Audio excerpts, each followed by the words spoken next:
Hello बच्चों, उम्मीद है आप लोग अच्छे होंगे। आज मैं सॉल्यूशन चैप्टर का लेक्चर नंबर 3 लेकर आया हूं। इससे पहले का लेक्चर मैं प्ले लिस्ट में दे चुका हूं, वहां पे जाके देख लेंगे। इस लेक्चर में मैं आप लोगों को वेपर प्रेशर और रॉल्स लॉ पढ़ाऊंगा।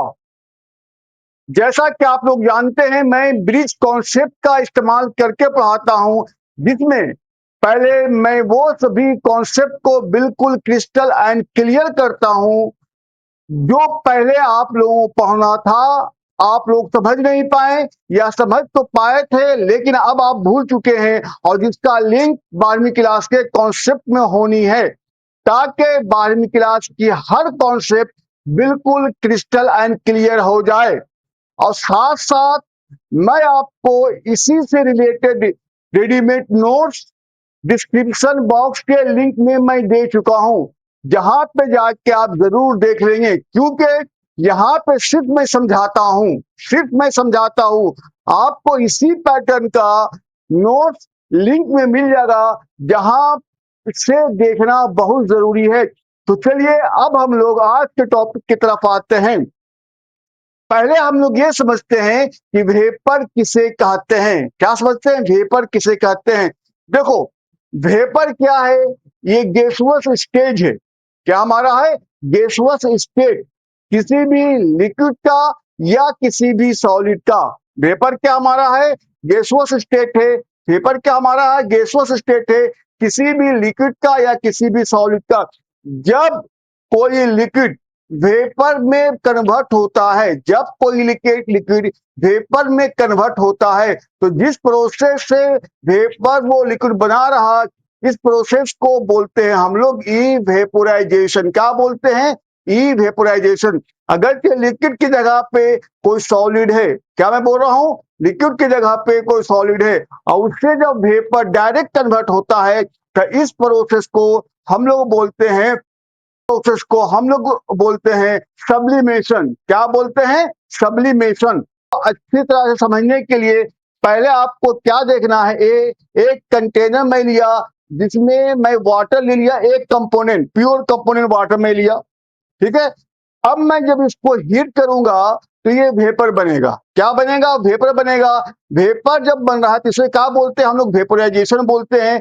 उसके बाद अगर जो कंटेनर हमारा क्लोज्ड है, तो फिर वेपर नीचे आएगा, इसे बोलते हैं कंडेंसेशन। ऊपर जा रहा है तो वेपोराइजेशन, और नीचे आ रहा है तो कंडेंसेशन। एक टाइम ऐसा आएगा कि रेट ऑफ वेपोराइजेशन बिल्कुल इक्वल हो जाएगा रेट ऑफ कंडेंसेशन के। एक टाइम ऐसा आएगा कि रेट ऑफ वेपोराइजेशन बिल्कुल इक्वल हो जाएगा रेट ऑफ कंडेंसेशन के। उस स्टेज को हम लोग बोलते हैं इक्विलिब्रियम। इक्विलिब्रियम क्या है? एक स्टेज है जहां पे रेट ऑफ वेपोराइजेशन बिल्कुल इक्वल हो जाए रेट ऑफ कंडेंसेशन के, और उसी स्टेज पे जो वेपर के द्वारा प्रेशर लगता है उसे बोलते हैं वेपर प्रेशर, ठीक है। अब अगर के जो कंपोनेंट में लिया वो बिल्कुल सिंगल है, बिल्कुल प्योर है, जो कंपोनेंट में लिया वो बिल्कुल सिंगल है, बिल्कुल प्योर है, ठीक है। तो इस तरह के वेपर प्रेशर को हम लोग रिप्रेजेंट करते हैं पी नॉट से। करते हैं किससे? करते हैं पी नॉट से। नॉट जहां पे लग जाए प्रेशर में, तो उसे क्या समझना है कि प्योर फॉर्म में एक ही कंपोनेंट सोल्यूशन अभी ये नहीं बना है।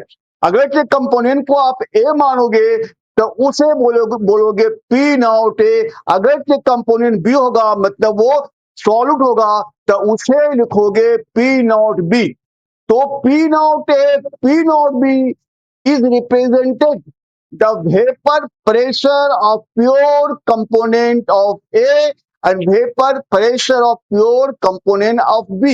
कि जो वेपर प्रेशर है कौन कौन सा फैक्टर पे डिपेंड करता है। तो वेपर प्रेशर दो फैक्टर पे डिपेंड करता है। पहला है टेम्परेचर और दूसरा फैक्टर है नेचर ऑफ द लिक्विड, ठीक है।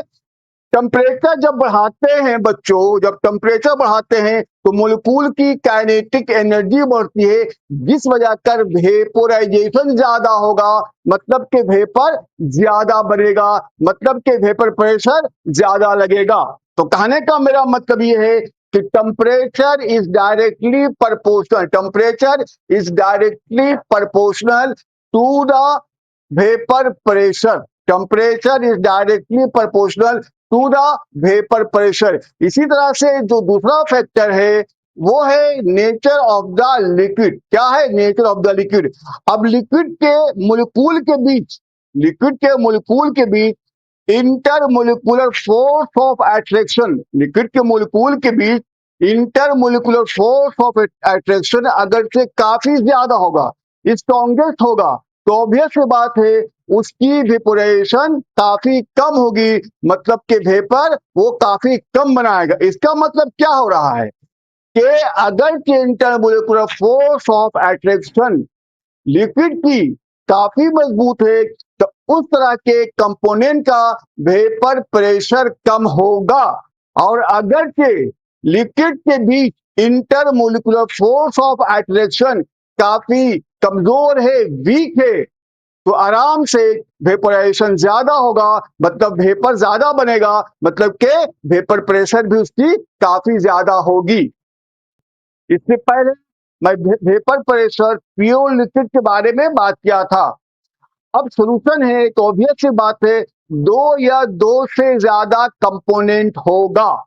ठीक है, मान लेते हैं मैं बाइनरी सॉल्यूशन लिया और जिसके अंदर दो कंपोनेंट है, एक कंपोनेंट ए, मैं क्या ले लिया, एक बाइनरी सॉल्यूशन एक कंटेनर में लिया जो क्लोज कंटेनर है, उसके अंदर एक कंपोनेंट ए है और दूसरा कंपोनेंट क्या हमारा बी है।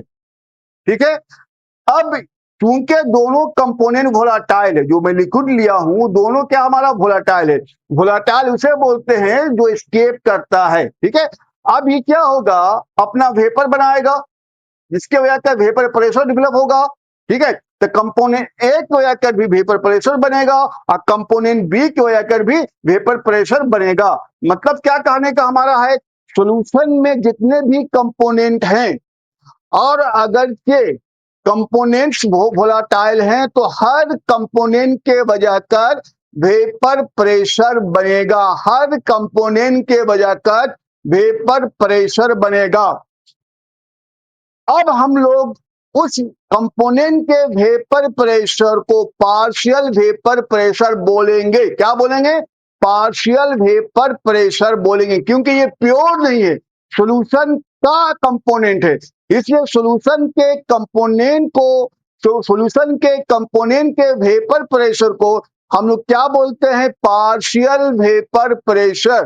ठीक है, अगर से कंपोनेंट ए है तो उसे रिप्रेजेंट करते हैं पी ए से, उसे रिप्रेजेंट करते हैं हम लोग पी ए से रिप्रेजेंट करते हैं। अगर से कंपोनेंट बी है तो उसे रिप्रेजेंट करते हैं पी बी से। तो कहने का मेरा मतलब यह है सॉल्यूशन के अंदर जितना भी कंपोनेंट है और कंपोनेंट अगर जो वोलाटाइल है तो हर कंपोनेंट की अपनी अलग अलग वेपर प्रेशर होगी।